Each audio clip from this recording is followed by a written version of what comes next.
Each day passed with calmness and joy. I watched my belly grow and felt the baby move. It was a feeling I had waited for my whole life. My heart was full, not because everything was perfect, but because I had peace. My husband and I kept talking every day. There was no shouting, no insults, only respect. He had changed. I had changed too.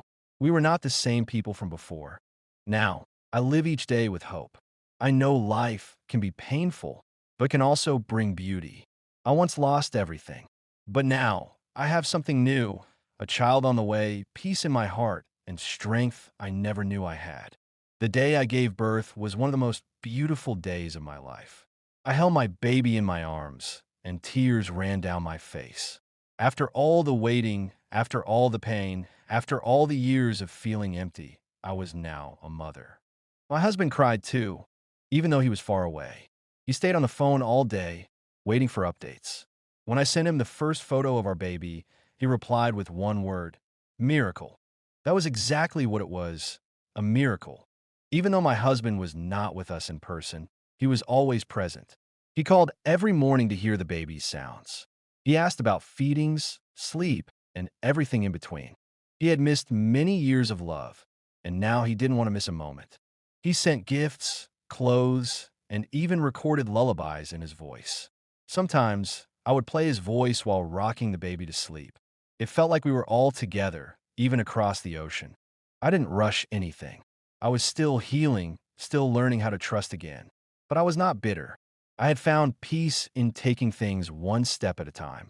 Now my baby is growing strong and healthy. I wake up each day with a purpose.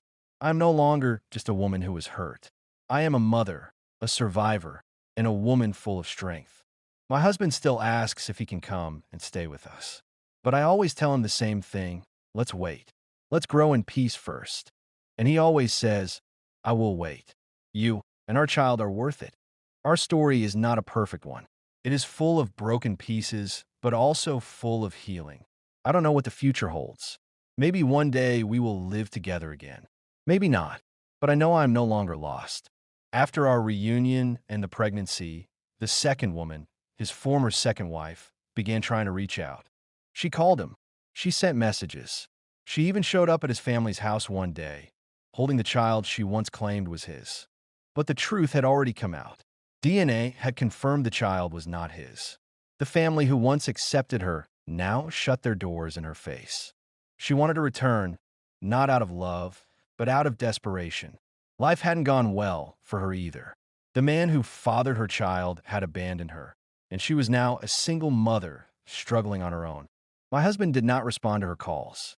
He told me everything, and for once, I saw in his eyes the truth he had learned. He was not the man who once betrayed me.